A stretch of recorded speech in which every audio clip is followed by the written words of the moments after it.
Boa noite, meus caros colegas. Mais uma live da terça no ar. Mais uma live nessa modalidade interessantíssima de perguntas e respostas do campo de batalha.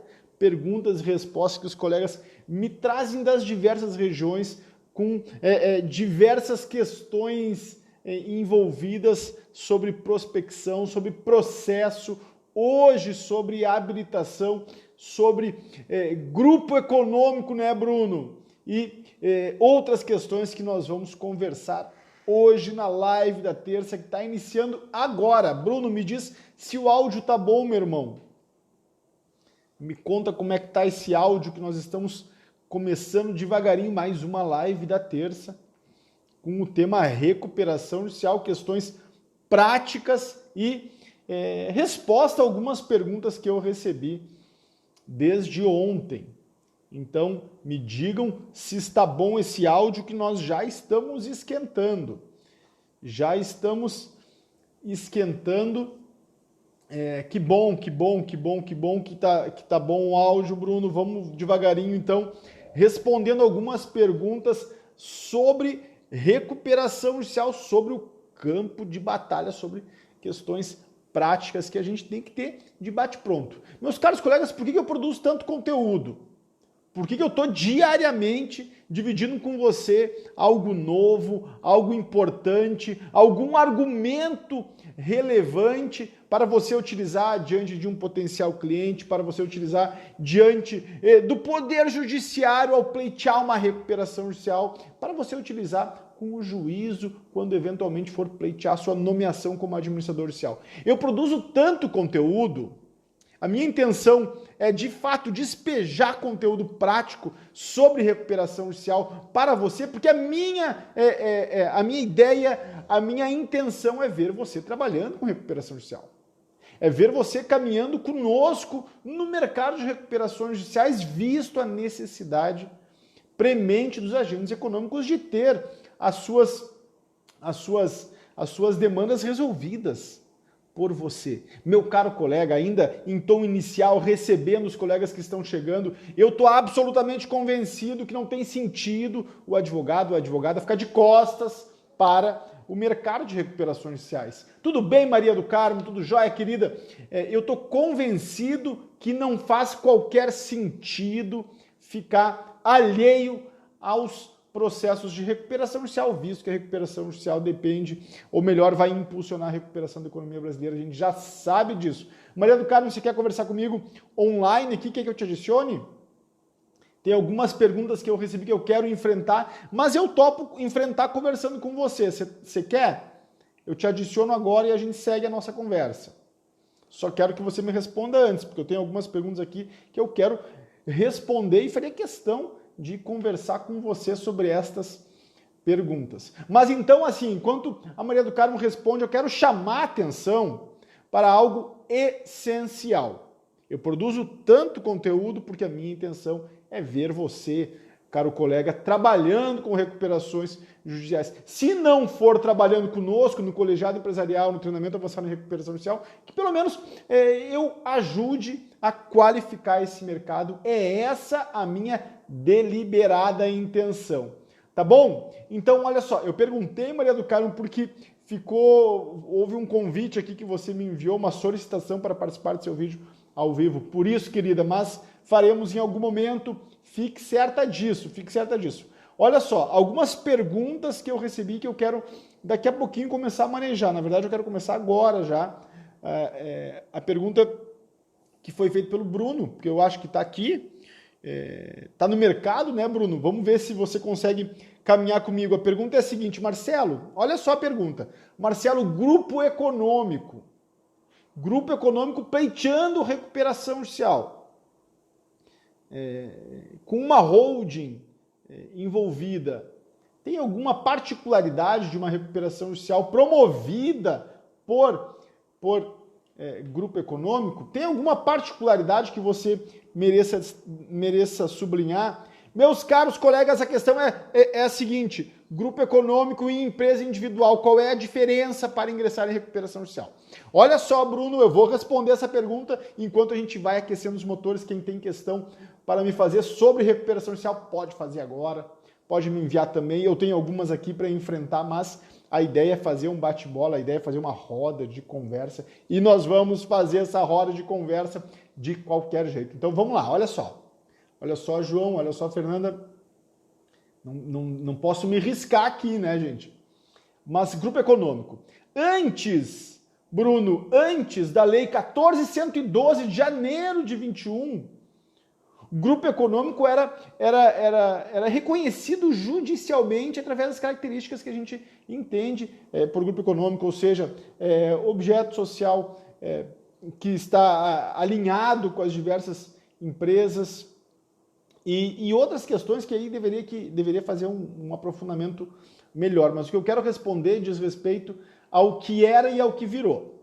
Grupo econômico, antes da Lei 14.112, deveria ser objeto de uma boa construção na petição inicial e esse grupo econômico construído na petição inicial dependia do entendimento do juízo que receberia. Como é que é, Marcelo? É isso que eu queria dividir, na verdade, sobre esse tema. O Poder Judiciário até 2021 tinha diversas interpretações sobre o grupo econômico e aí alguns tribunais de justiça entendiam que o grupo econômico poderia apresentar vários planos de recuperação judicial, um plano de recuperação judicial para cada personalidade jurídica. Outros tribunais de justiça entendiam que era possível apresentar apenas um plano de recuperação judicial. Essa discussão estava em aberto.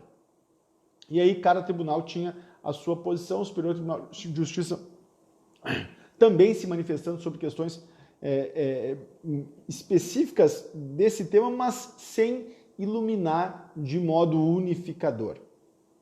Lei 14.112, Bruno, estipulou que existe a consolidação processual e a consolidação substancial. Então imaginem o seguinte, um grupo econômico formado por 3 ou 4 empresas com personalidades jurídicas distintas, mas em que os sócios figuram em todas elas, que existe um atravessamento de financiamento com algumas empresas sendo avalistas ou cobrigadas de outras e com uma coordenação, com um comando unificado, ou seja, com uma direção única. Então, definido linhas gerais grupo econômico, antes de 2021, esse grupo econômico tinha que disputar com o Poder Judiciário para haver reconhecido o direito de apresentação de apenas um plano de recuperação judicial. Isso porque o Poder Judiciário entendia que, em razão da autonomia das personalidades jurídicas, olha só, Bruno, a parada que você traz para cá, em razão da autonomia da personalidade jurídica, cada PJ deveria apresentar o seu plano. Tá bem? Rapidinho, era essa a percepção. 21, Lei 14.112, consolidação processual de um lado, consolidação substancial de outro. Consolidação processual, um processo de recuperação judicial, vários planos de recuperação judicial.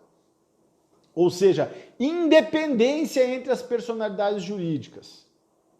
Agora, consolidação substancial, e aí grupo econômico importa em consolidação substancial apenas um plano de recuperação judicial. Um processo e um plano de recuperação judicial. Tem problema, Marcelo? No meu ponto de vista, facilitou. Facilitou na medida em que o juízo, reconhecendo o grupo econômico, ou seja, personalidades jurídicas distintas que atuam conjuntamente, tendo em vista a promoção de determinado objeto social, e essas personalidades jurídicas entre si têm uma conexão com relação aos contratos e aos financiamentos, com relação ao endividamento, co-obrigados, avalistas, enfim, caracterizado o grupo econômico e pretendendo a recuperação judicial deste grupo econômico, impõe-se a consolidação substancial apenas com um plano de recuperação judicial. Então, Bruno, ficou mais fácil, ficou mais tranquilo promover uma recuperação judicial de grupo econômico à luz da Lei 14.112, que instituiu essa distinção na Lei de Recuperação de Empresas. Nós estamos apenas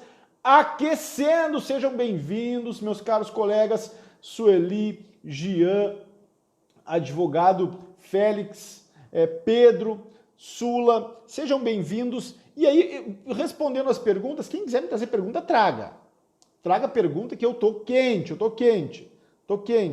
A questão da viabilidade econômica é excelente, né, Bruno? A gente já explorou bastante esse tema, mas eu vou indicar mais um elemento, na verdade você já sabe, mas eu quero aqui apenas sublinhar. A viabilidade econômica, ao contrário do que se pretende, pelo conjunto de leituras que eu faço, ao contrário do que se pretende que seja objetiva, na verdade, a viabilidade econômica é algo de subjetivo, porque passa pelo critério dos credores. Tanto que a constatação prévia, que aquele instrumento anterior à recuperação judicial não deve ingressar no tema viabilidade econômica. Então, para os efeitos de viabilidade econômica, meu caro, na minha percepção, não tem grande diferença, tá bem? Não tem grande diferença com relação ao cenário anterior. Mas então, olha só a pergunta. Algumas perguntas, quem quiser fazer perguntas, Sula, Jean, Bruno, manda outras, a gente vai fazer. E a ideia é bate-bola mesmo. A ideia é acelerado e bate-bola. Olha a pergunta que eu recebi de um camarada, que eu acho que até foi brincadeira, assim, mas vamos lá. Tem curso online bom para indicar? Tem curso online bom para indicar? O curso Treinamento Avançado em Recuperação Judicial, que eu concebi, eu considero o melhor curso para quem pretende trabalhar com recuperação judicial. Ponto. Eu quero trabalhar com recuperações judiciais. Na prática, eu quero entender como funciona o processo, eu quero construir estratégias de prospecção, eu quero compreender como se constrói um plano de recuperação judicial, eu quero compreender quais as estratégias que os credores utilizam para aprovar para discutir o plano, ou como a empresa utiliza para aprovar um plano. Treinamento avançado em recuperação judicial. Até é engraçado, né, Bruno? Eu recebi essa pergunta, mas verdade, recebi. Olha só. Pergunta. Marcelo, eu estou diante... Olha que pergunta interessante essa. Olha só, Marcelo, sentença dada em 2020.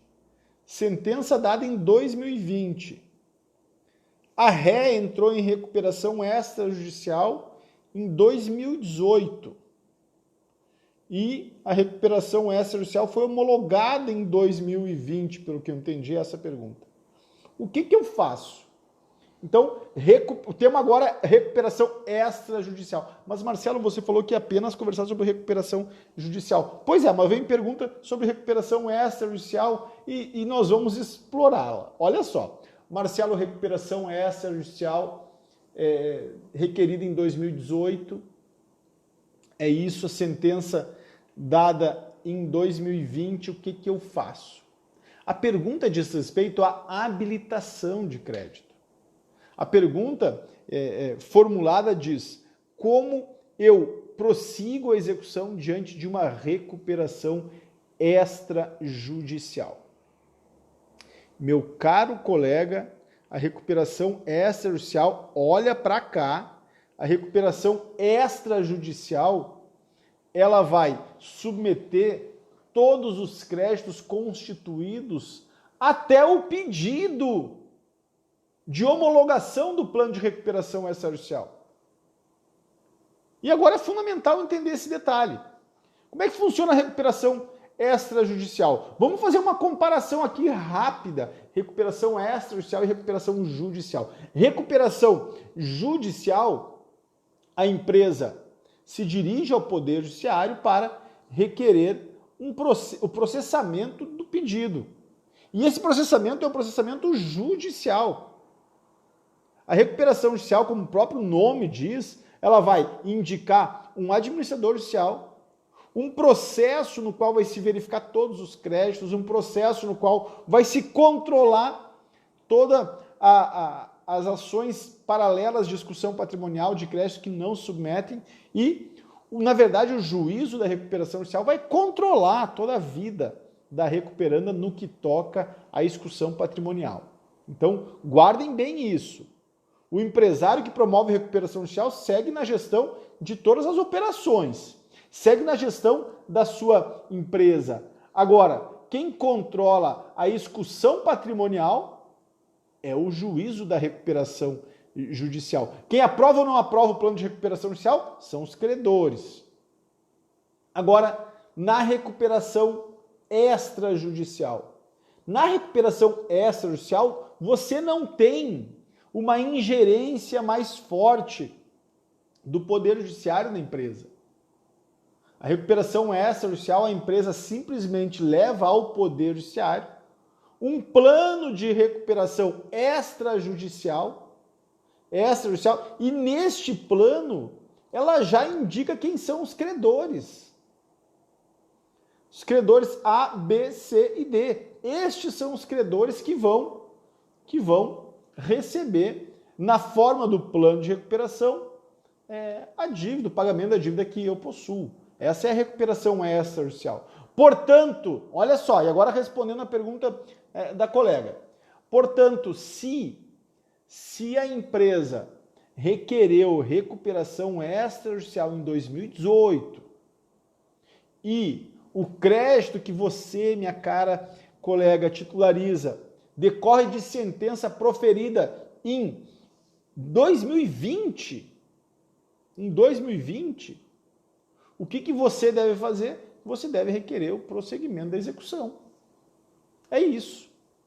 Esse crédito constituído em 2020, ele não se submete à recuperação extrajudicial deferida em 2018. Não tem qualquer sentido trazer esse crédito de 2020 para a recuperação extrajudicial de 2018. E aí eu tenho que incomodar você sobre um negócio, olha só, que a gente tem discutido no colegiado empresarial. Meus caros colegas, um dos grandes problemas, e para alguns advogados, a grande solução, um dos grandes problemas do processo de recuperação judicial e extrajudicial é a ignorância. É a ignorância. Marcelo, como assim? Ignorância sim, ignorância de credores, ignorância do Poder Judiciário, ignorância eventualmente até do administrador judicial, talvez não do advogado da recuperanda. Eu vou dar só um exemplo. Nós estávamos discutindo no sábado, nesse sábado, no colegiado empresarial, sobre uma recuperação judicial que se iniciou em 2014. Cara, pega essa, Bruno Henrique, 2014, velho. Uma recuperação judicial iniciou e nós estamos em 2021. Os credores continuam habilitando os créditos. Como assim? Dívidas constituídas após 2014 estão sendo pagas na forma de um plano de recuperação judicial que foi aprovado em 2015. Então, isso significa desconhecimento ou ignorância. A recuperação judicial é um processo, é um instituto extraordinário, sem dúvida. Resolve as dívidas da empresa, sem dúvida, sem dúvida. Sem dúvida, não sejamos ingênuos ou ignorantes. Recuperação judicial é a melhor resposta para o agente econômico em crise e a melhor resposta para o escritório também. O escritório que pretende se posicionar numa área rentável, sem dúvida, a melhor área do direito. Por quê? Porque tem algo a apresentar para os agentes econômicos.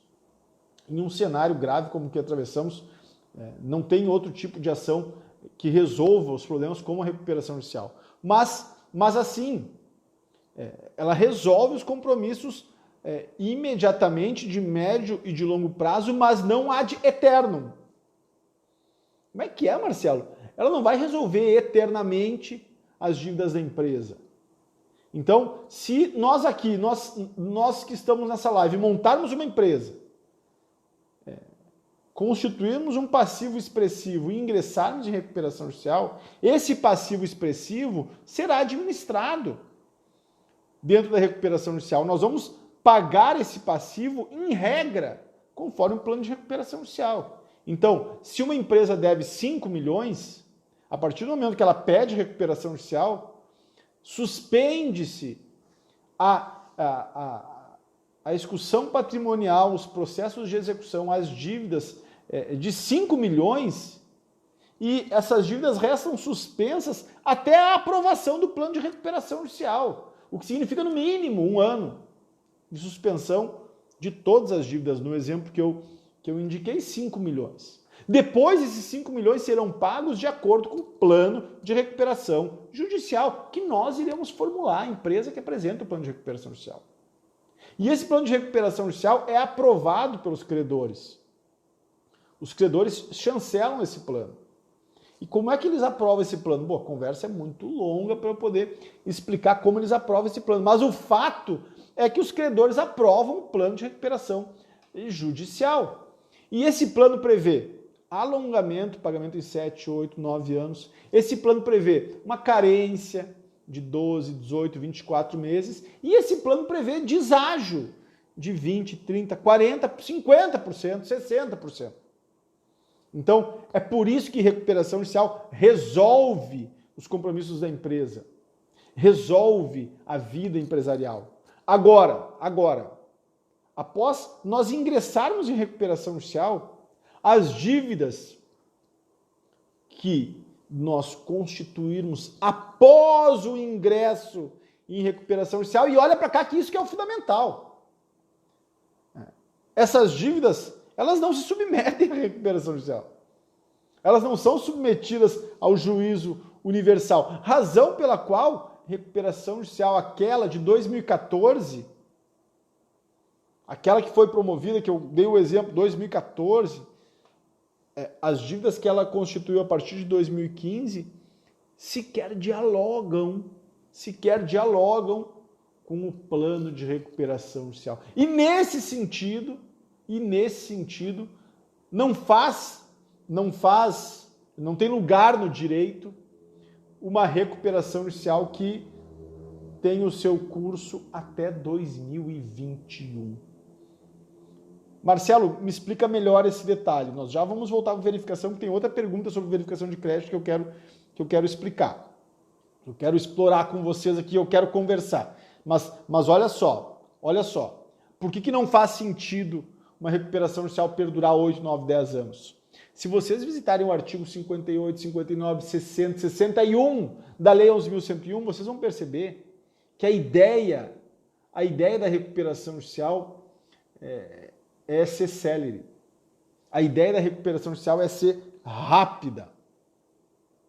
Tanto que na Lei 11.101, até janeiro de 2021, estava previsto que a recuperação judicial seria encerrada em 2 anos. Ou seja, o processo de recuperação judicial encerrar-se-ia em 2 anos após a homologação do plano de recuperação judicial. Era essa a disposição que estava até janeiro de 21. Em janeiro de 21 foi alterada essa disposição para até 2 anos. Ou seja, o legislador autorizou o Estado juiz a encerrar a recuperação judicial em um período inferior a 2 anos após, guardem bem, após a homologação do plano de recuperação judicial pelo juízo. Então, o juiz homologou o plano de recuperação judicial, qual é a ideia do legislador? Cara, encerra esse processo. O juiz homologou o plano de recuperação judicial, a administrador judicial fiscaliza o início do cumprimento desse plano e tchau. Qual é a filosofia que está por trás dessa ideia? Celeridade. Seja rápido, Poder Judiciário, para tirar essa empresa, tirar este agente econômico da recuperação judicial. Encerre de uma vez a recuperação judicial. Então, o princípio da celeridade dirigindo, informando o processo de recuperação judicial. E é isso que justifica a impossibilidade técnico-jurídica, pelo menos, a impossibilidade que a doutrina vai sugerir de uma recuperação judicial perdurar de 2014 a 2021. 2021. A pergunta que vocês podem fazer é o seguinte, Marcelo, como é que eu faço para resolver essa parada? Então, eu fui contratado, olha só, a Viviane foi contratada por um credor para responder essa questão. Então, um credor chegou no escritório e disse, Viviane, como é que eu faço para receber esse crédito nesta recuperação judicial? E aí você vai visitar a recuperação judicial, tem 22 volumes e a recuperação judicial ela está em andamento já há 9 anos, há 8 anos. O que se faz? Meu caro colega, primeiro, visitar todos os volumes significa um custo de tempo imensurável. Então, pega essa dica. Só essa dica já vale o jogo todo. Visite os editais. A grande sacada que eu tenho mencionado para os colegas que estão nessa situação são dragados para uma recuperação judicial que já está em andamento, eventualmente o plano já foi aprovado, enfim. Ao invés de analisar todo o processo, 2.000, 5.000, 10.000, 60.000 folhas, impossível analisar. Ao invés de fazer isso, analise os editais, a publicação dos editais. E aí você vai ter um olhar panorâmico da recuperação judicial. Então já foi publicado o primeiro edital? Qual é o primeiro edital? O primeiro edital é aquele do artigo 7º, parágrafo 1º da recuperação judicial. Aquele que indica o quadro de credores que a recuperanda informou ao juízo. Então, já foi informado publicado o primeiro edital? Bom, então isso é um dado interessante. Depois você vai olhar, e o segundo edital? Qual é o segundo edital, Marcelo? O segundo edital é previsto no artigo 7º, parágrafo 2º. Então, você vai perceber, o primeiro edital, já respondendo a questão sobre verificação de crédito, o primeiro edital diz respeito à fase administrativa de verificação de créditos. Então, você percebeu, foi publicado esse primeiro edital. Aí foi publicado o segundo edital. O segundo edital é o edital do administrador judicial. Ou seja, o edital que o administrador judicial construiu a partir das informações trazidas pela recuperanda e das habilitações e divergências. Então, você está analisando, já foi publicado o primeiro edital, já foi publicado o segundo edital, então você já sabe o que é o primeiro edital, o que é o segundo edital. Tem um terceiro edital importante, que é o edital que indica a publicação, ou melhor, a juntada do plano de recuperação judicial. Então você vai perceber, já foi publicado esse edital também de de informação sobre a juntada do plano de recuperação judicial. Você vai me perguntar, Marcelo, por que esse edital é importante? Esse edital é fundamental. Aliás, eu até sugiro que você guarde essa ideia. Guarde essa informação. O edital que informa a juntada do plano de recuperação judicial para todos os credores, esse edital é fundamental. Por quê? Porque se você é credor, se você é credora, você deve apresentar uma objeção ao plano de recuperação judicial sob pena do plano de recuperação judicial sequer ser apreciado pela Assembleia de Credores. É a chamada homologação tácita, ninguém discordou, todo mundo ficou em silêncio. Então, esse é um terceiro edital importante. Mas, se alguém apresentou uma objeção, e, em regra, a objeção ela é apresentada, então, normalmente, se apresentam objeções ao plano de recuperação judicial. Se alguém apresentou objeção ao plano de recuperação judicial, isso significa que o plano será apreciado pelo conjunto dos credores. E aí, olha só, e aí você terá um edital chamando os credores para a Assembleia Geral de Credores. E esse edital tem que ser publicado no máximo em 15 dias, nos 15 dias anteriores à Assembleia. Esse edital tem que estar em jornais de circulação da região em que a empresa se situa. Esse edital também, obviamente, tem que ser publicado no Diário de Justiça Eletrônico. E dizendo isso, eu te disse, meu caro colega, você tem aqui o roteiro de análise do processo de recuperação judicial, sem abrir, olha só, sem abrir os autos, visitando os editais. Então, faz o seguinte, pesquisa o processo, editais. Assim, você vai compreender toda a dinâmica do processo de recuperação judicial, especialmente em que fase ele se encontra. E aí, conforme a fase que ele se encontra, você, defendendo os interesses dos credores, do credor, vai agir de modo A ou de modo B.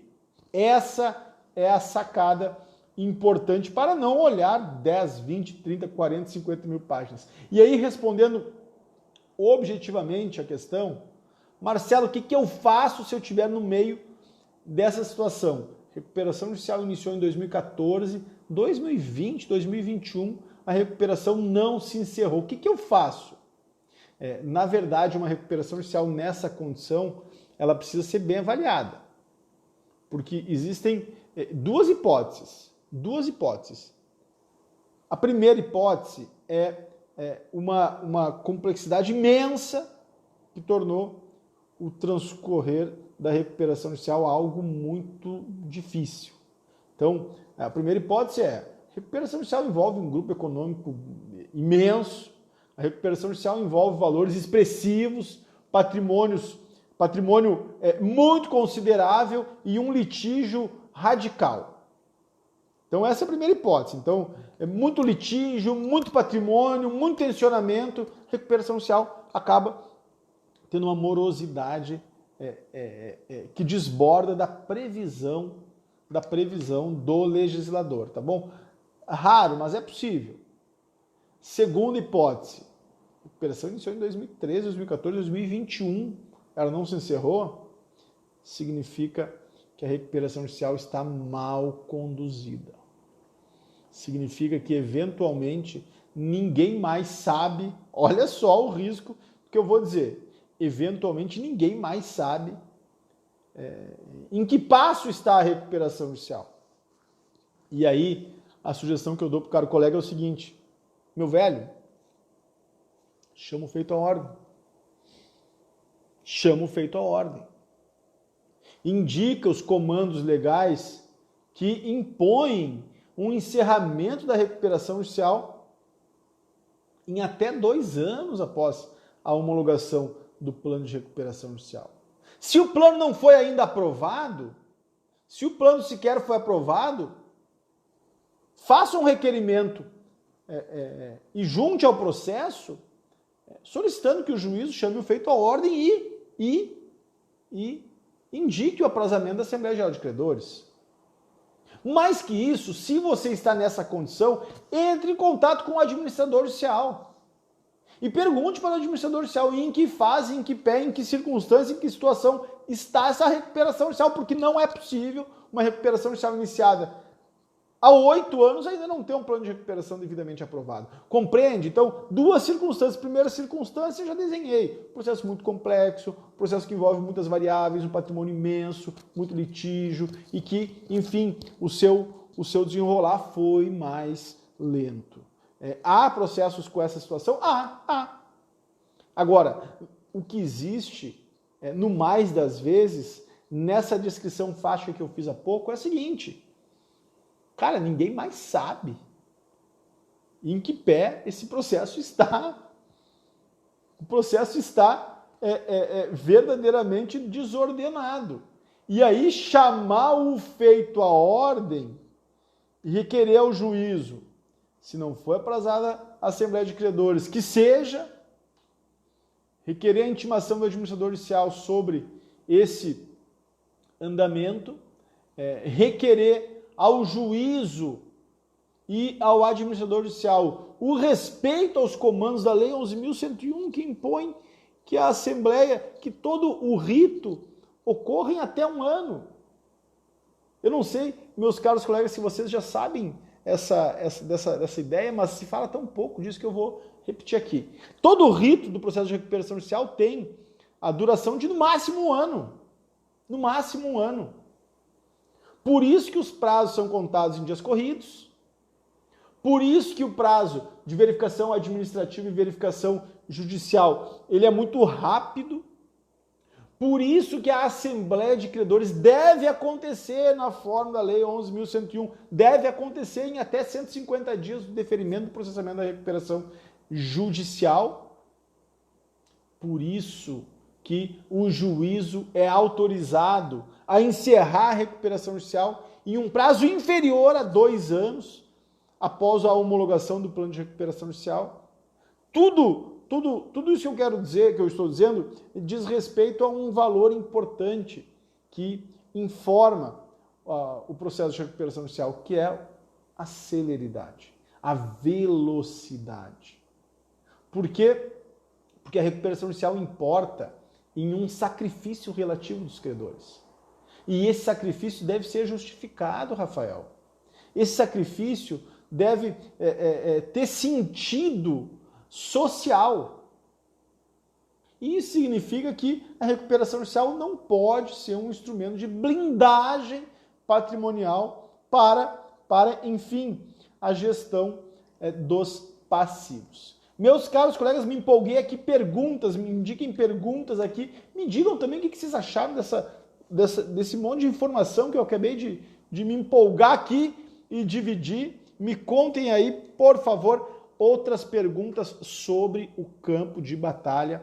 Mandem aqui também que nós vamos seguir nesse bate-papo da live da terça. Sejam bem-vindos os colegas que foram chegando, acompanhando essa loucura toda, acompanhando essa conversa doida que eu estou fazendo desde as 7, 5, 7, 10, sei lá.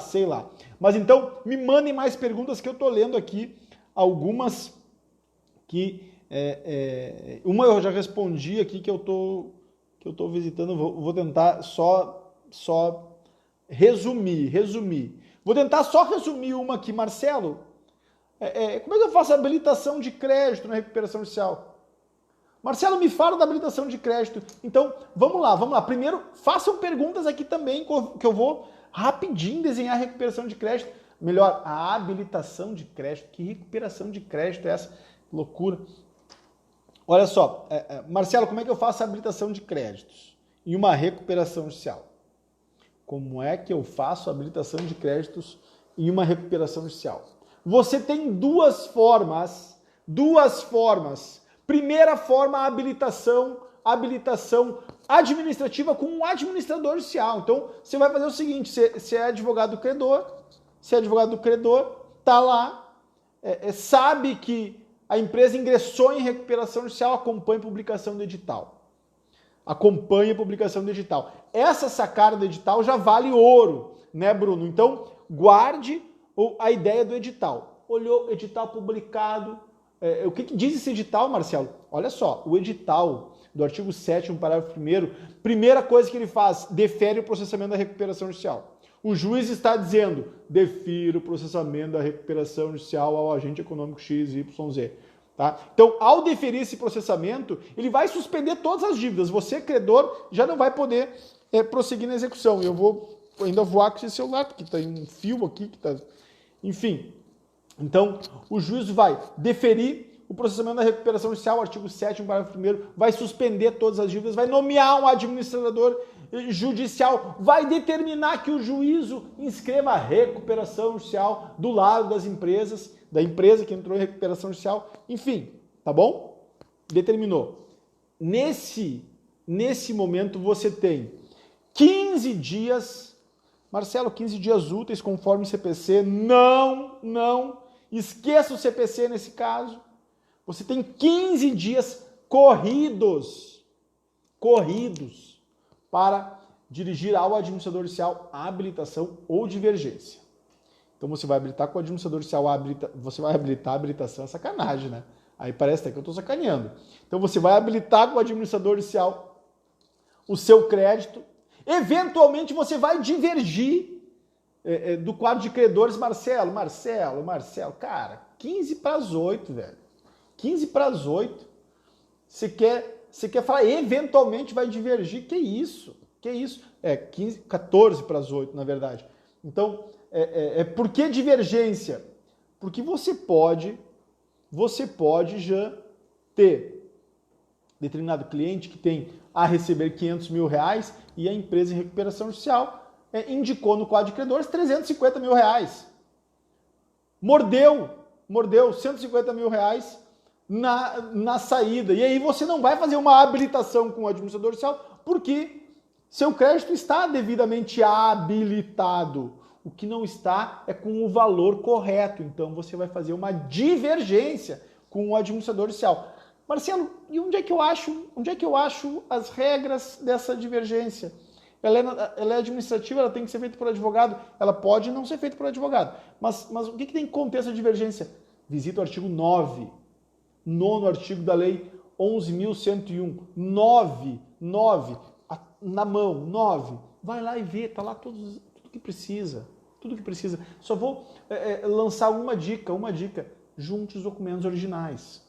Documentos originais. Tá bem? Tá bem? Então, 15 dias de habilitação ou divergência com o administrador judicial. Fechou esse prazo, você vai ter depois o segundo momento, que é a verificação judicial dos créditos, que vai ocorrer depois dos 15 dias encerrados. O administrador judicial terá 45 dias para fazer o seu quadro de credores, ou seja, não o seu que está me olhando, meu caro colega, minha querida colega, não, do administrador judicial. Depois de 45 dias do prazo encerrado, o administrador judicial vai apresentar um quadro de credores, e este quadro de credores do administrador judicial, artigo 7º, parágrafo 2º, esse quadro de credores pode ser objeto de impugnação judicial, e aí você vai fazer a impugnação judicial do quadro de credores do AJ pedindo, cara, bota esse meu crédito aqui. E nesse caso tem honorários de sucumbência. Honorários de sucumbência em impugnação de crédito. Anota. Honorários de sucumbência em impugnação de créditos. Eu até faria o seguinte, daqui a pouco eu vou ter que encerrar essa live, eu faria o seguinte, eu escreveria na mesa, no café, impugnação de créditos, habilitação, impugnação de créditos, honorários. Honorários em impugnação de créditos. Guarde essa ideia, em algum momento eu vou abordar mais esse tema, mas o STJ já pavimentou essa ideia.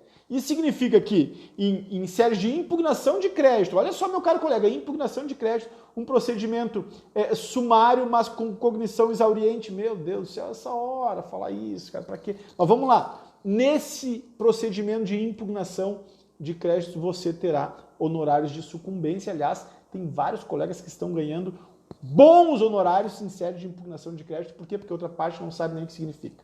Mas enfim. E respondi.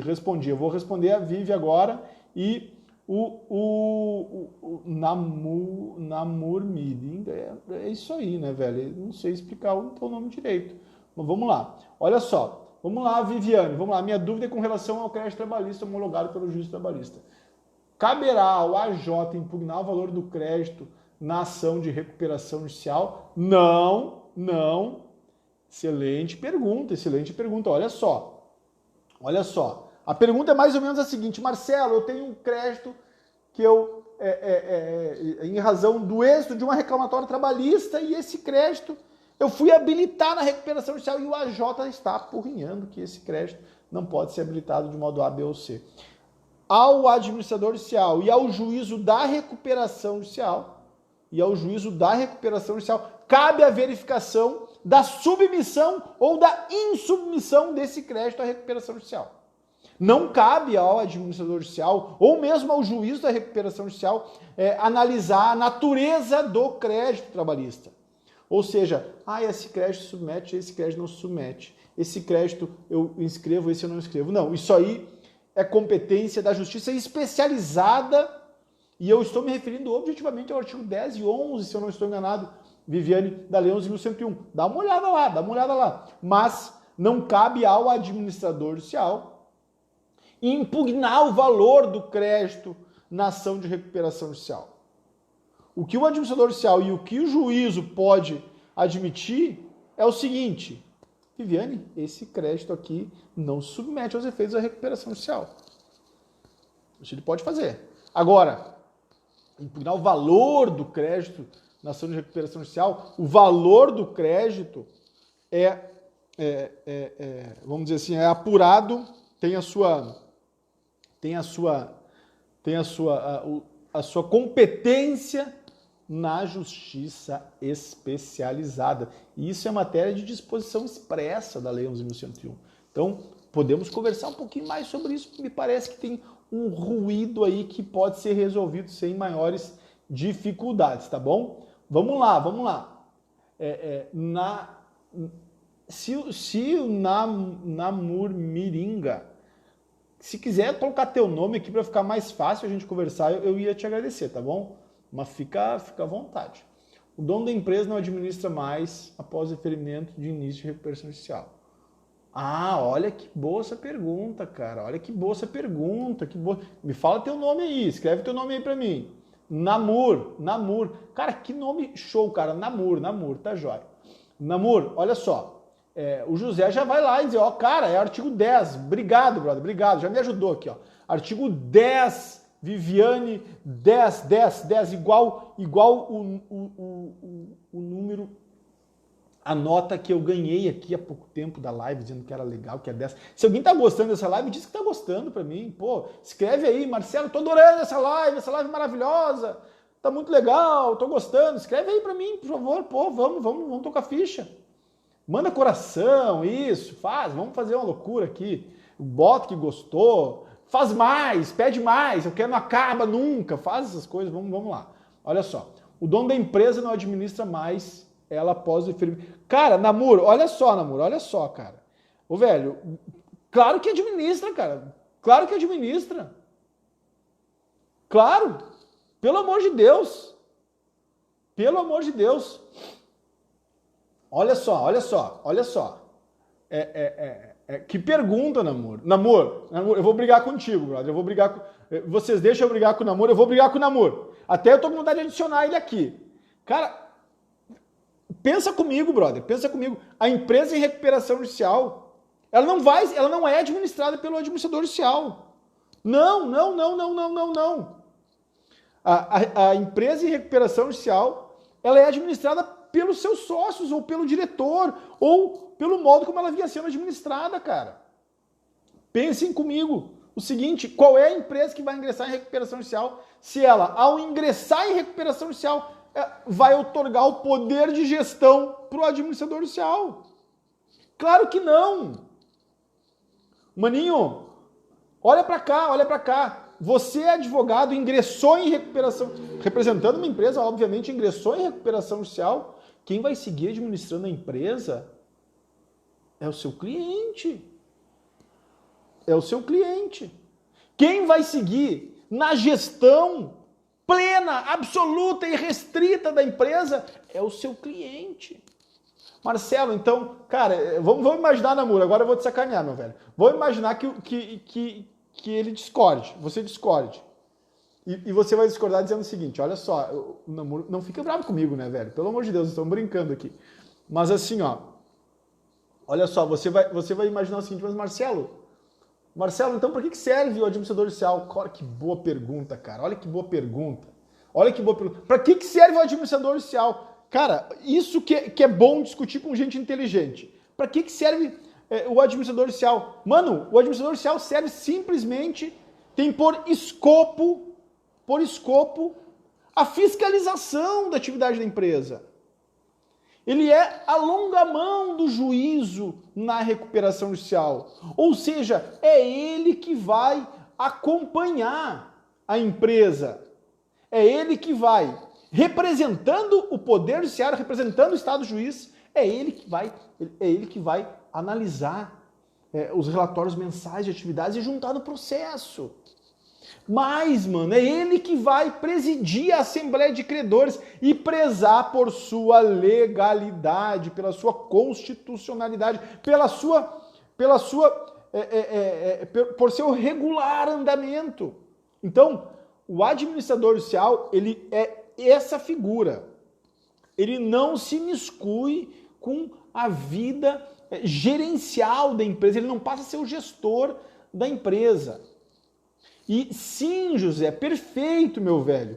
O que existe é uma confusão de compreensão sobre a figura do administrador judicial na recuperação judicial e a figura do administrador judicial na falência, mas eu vou além.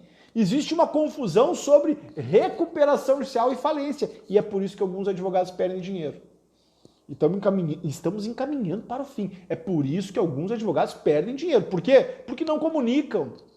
Recuperação judicial não tem nenhuma relação com falência.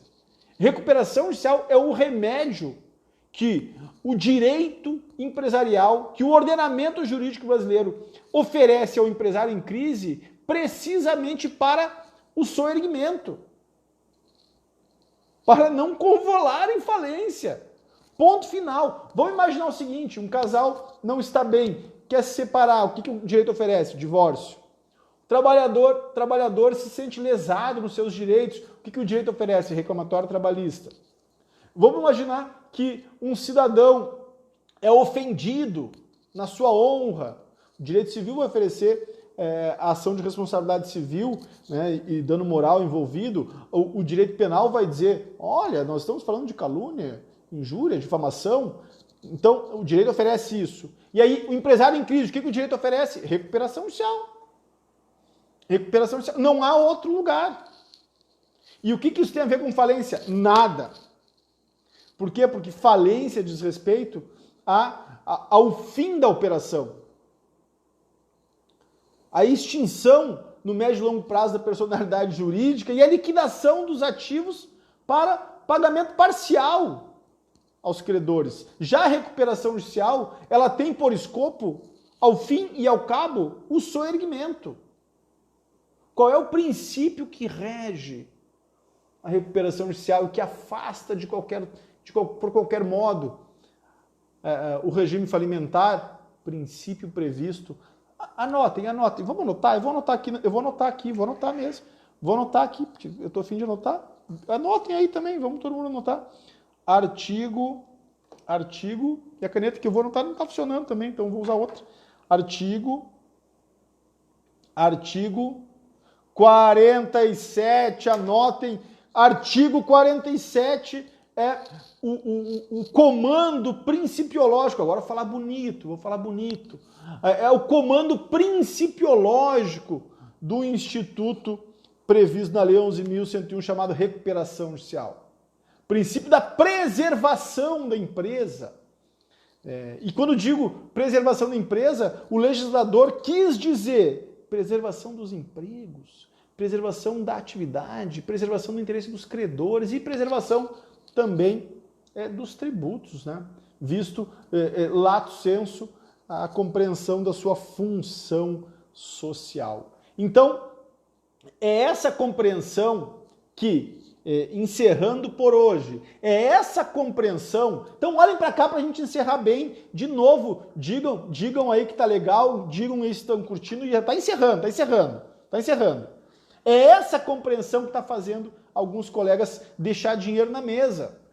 Porque se comunicar desse modo, e vê bem, eu estou conversando com advogado aqui. Advogados e advogadas. E eu sei que é bom fazer essa inflexão de gênero também. Mas assim, por que não fazer essa comunicação significa deixar dinheiro na mesa? Porque as pessoas não sabem disso. Comunica do modo como eu tentei aqui fazer. Comunica isso para o empresário. Comunica isso para o agente econômico. Explica nesses termos para o agente econômico. Nesse contexto de instabilidade, nesse contexto de imprevisibilidade, em que se sinaliza uma recuperação da economia, mas a gente dá uma volta na rua e vê salas para alugar em qualquer lado. Em que se sinaliza a retomada da atividade, mas que a gente ouve falar numa terceira onda. Em que sinaliza a abertura da economia, mas que os dados sobre emprego e desemprego são uma tragédia. Então, nesse contexto, recuperação judicial vem como uma luva. E assim a gente deve comunicar para os nossos potenciais clientes. E só para encerrar aqui, saudações coloradas, nosso sofrido colorado, sempre vivo e forte, respeitando demais os colegas de todos os clubes, Futebol serve para agregar e não para separar. Mas encerrando, essa comunicação bem feita faz toda a diferença. E essa comunicação, ela deve sim ser imbuída de energia. Essa comunicação, ela deve sim ser carregada com agressividade. Não é falando morno, não é falando baixo que alguém vai se convencer disso que eu estou dizendo. Não é falando com receio, não é falando com vergonha, não é falando sem querer dizer que a gente vai conseguir explicar o que é recuperação judicial. Então, agressividade sim, assertividade sim. Por quê? Porque se acredita nisso. Não tem aqui nenhuma intenção de manipular, não tem aqui nenhuma intenção de persuasão. O que tem aqui é uma verdade jurídica que tem repercussão na vida econômica. Me empolguei demais, né? Me empolguei demais. Espero que os colegas tenham sinceramente gostado. Eu gostei demais, eu adoro fazer essa live da terça. Adoro vir aqui conversar com vocês. Me enviem perguntas de vez em quando. Vamos fazer essa conversa mais vezes fora da terça, na live da terça. Mas na live da terça, façam desse horário uma religião. Uma religião. A nossa religião, live, a nossa missa é na terça-feira às 19 horas. Aqui que nós vamos nos encontrar, bater papo, dar risada, ficar brabo, discutir, sorrir e, se precisar, também chorar. Tá bom? Um abração, gente. Boa semana. Bruno ficou do início ao final aqui, meu irmão guerreiro. Tamo junto. Espero ter te ajudado e no colegiado a gente conversa mais a respeito. E como vocês sabem, eu sempre repito, em frente, a vida é pra frente, tá bom? Beijão, tamo junto.